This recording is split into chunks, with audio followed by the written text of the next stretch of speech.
دیکھنے اور سننے والے تمام ناظرین کو خوش آمدید۔ ناظرین، جب سے ہم نے ہوش سنبھالا ہے پہیے کا بیجا استعمال دیکھتے آ رہے ہیں اور خود بھی کر رہے ہیں۔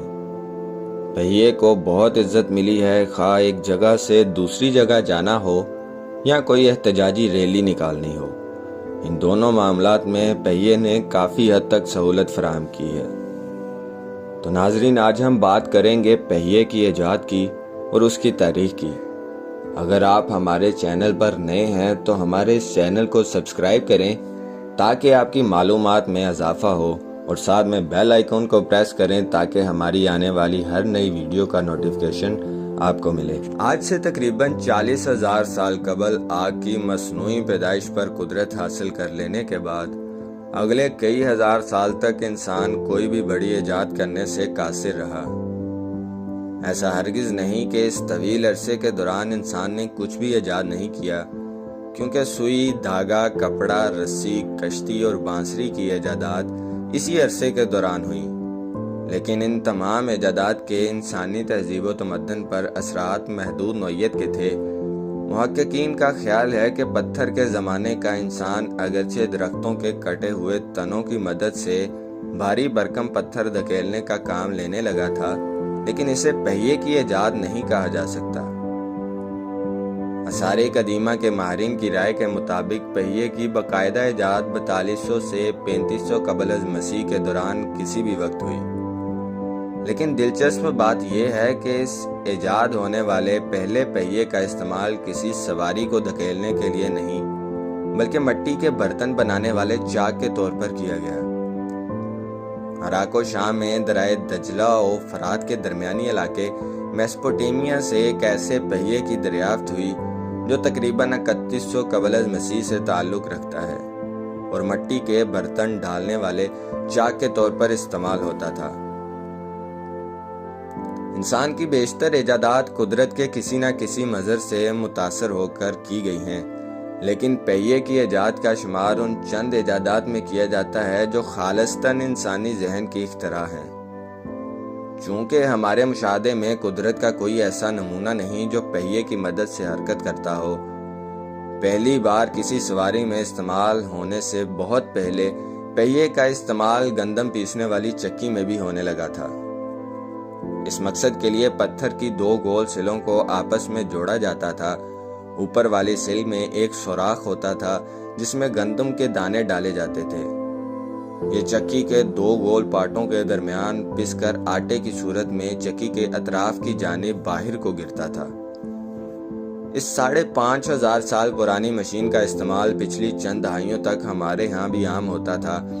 آج بھی آپ کسی دیہات میں جائیں تو کسی نہ کسی گھر میں یہ چکی ضرور مل جائے گی، اور شاید ایسی کوئی بزرگ خاتون بھی جو اپنے جوانی کے ایام میں صبح سویرے منہ اندھیرے اٹھ کر تمام دن کے استعمال کے لیے چکی میں گندم پیس کر آٹا تیار کرتی تھی۔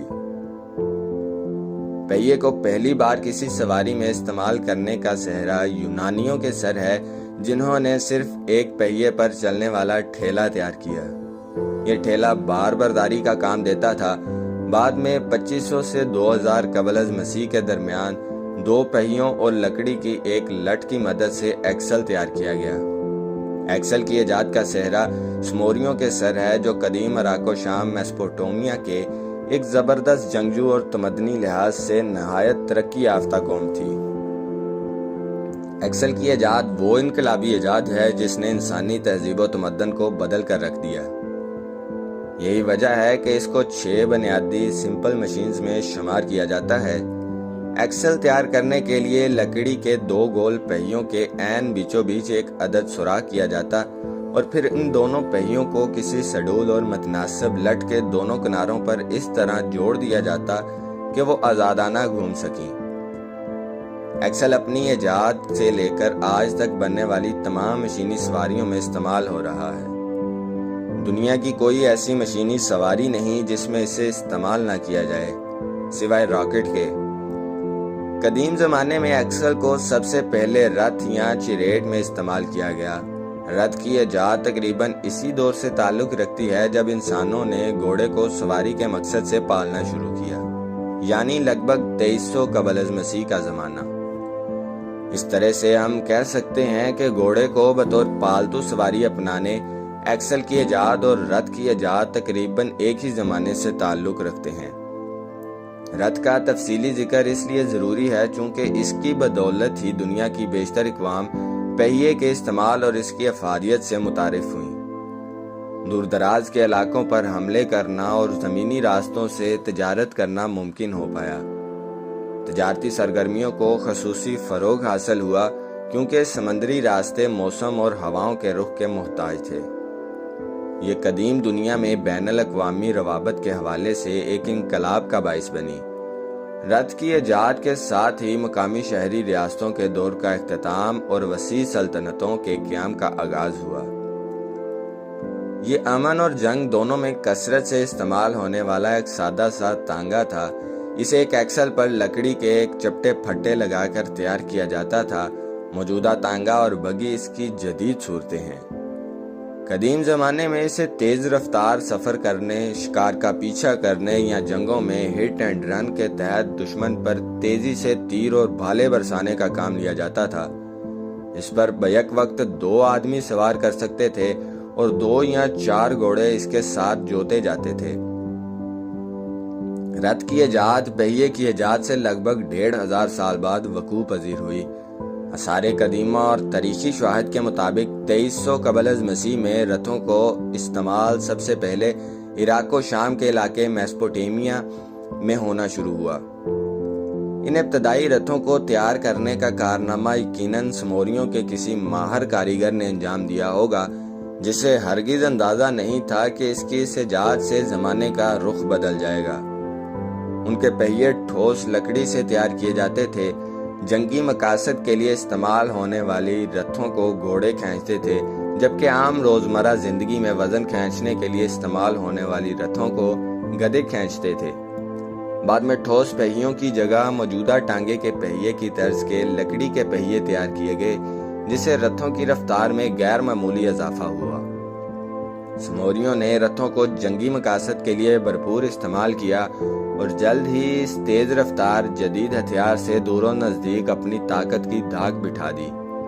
وہ رتھ کے ایکسل کے ساتھ تلوار کے پھل باندھ دیتے تھے جن کی لمبائی 2 فٹ تک ہوتی تھی، پھر ان رتھوں کو تیزی سے دوڑاتے ہوئے دشمن کی صفوں میں گھس جاتے اور افراتفری پھیلانے کے لیے استعمال کرتے تھے۔ دشمن کا کوئی بھی سپاہی جو ان کی زد میں آ جاتا، کچلا جاتا یا کٹ جاتا تھا۔ پھر اسی زمانے میں مشرقی یورپ میں بھی مختلف مقامات پر اس کے استعمال کے شواہد ملتے ہیں۔ یونان نے باربرداری کے لیے پہیے کے استعمال میں سبقت ضرور حاصل کی، لیکن رتھ کا استعمال کافی دیر سے شروع ہوا۔ چونکہ یونان کے پتھریلی زمین تیز رفتار رتھوں کے استعمال کے لیے موزوں نہیں تھی، لیکن یونان کے دیومالائی قصوں میں ان کا ذکر خوب ملتا ہے۔ جیسا کہ ٹرائے کی لڑائی کے دوران ایکلس نے ہیکٹر کو قتل کرنے کے بعد اس کی لاش کو اپنی رتھ کے پیچھے باندھا اور ٹرائے شہر کی فصیل کے گرد دوڑاتا رہا۔ اسی طرح قدیم مصری داستانوں میں بھی رتھوں کے استعمال کا ذکر ملتا ہے۔ بائبل کے مطابق جب فرعون نے بنی اسرائیل کا پیچھا کیا تو اس مقصد کے لیے تیز رفتار رتھیں استعمال کیں۔ مصر میں رتھوں کے استعمال کے اولین شواہد تقریباً اسی دور سے تعلق رکھتے ہیں جب عراق میں سب سے پہلے ان کا استعمال شروع ہوا۔ مورخین کے مطابق مصر میں رتھ متعارف کروانے کا کام ہائکسوس قبائل نے کیا، جو کہ تقریباً 1700 قبل از مسیح میں اردن و لبنان سے مصر پر حملہ آور ہوئے اور اپنی تیز رفتار رتھوں کی بدولت چھا گئے۔ لیکن تقریباً 100 سال بعد مصر کے بادشاہ احموس نے انہیں شکست دے کر مصر سے بے دخل کر دیا۔ قدیم ہندوستان میں رتھ کے استعمال کے اولین شواہد تقریباً 1500 قبل از مسیح کے آس پاس ملتے ہیں۔ ان کے استعمال کا ذکر ہندوؤں کی مقدس کتابوں میں موجود ہے۔ بھگوت گیتا، جو کہ مہابھارت کا سب سے اہم اور مشہور حصہ ہے، دراصل ایک جنگی رتھ پر سوار شہزادے ارجن اور اس کی رتھ کے نگہبان کرشنا کے درمیان گفتگو کی روداد ہے۔ رامائن میں بھی رتھ کے استعمال کا ذکر موجود ہے۔ ہندوستان میں رتھ امن اور جنگ دونوں صورتوں میں شہزادوں اور مہاراجوں کی سواری سمجھی جاتی تھی۔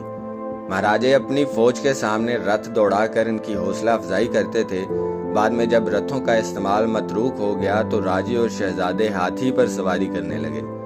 میدان جنگ میں رتھوں کے دستوں کو ایلیٹ فورس کا درجہ حاصل تھا۔ ہندوستان کا بیشتر علاقہ ہموار میدانوں پر مشتمل ہے جو کہ رتھوں کے استعمال کے لیے نہایت موزوں تھا۔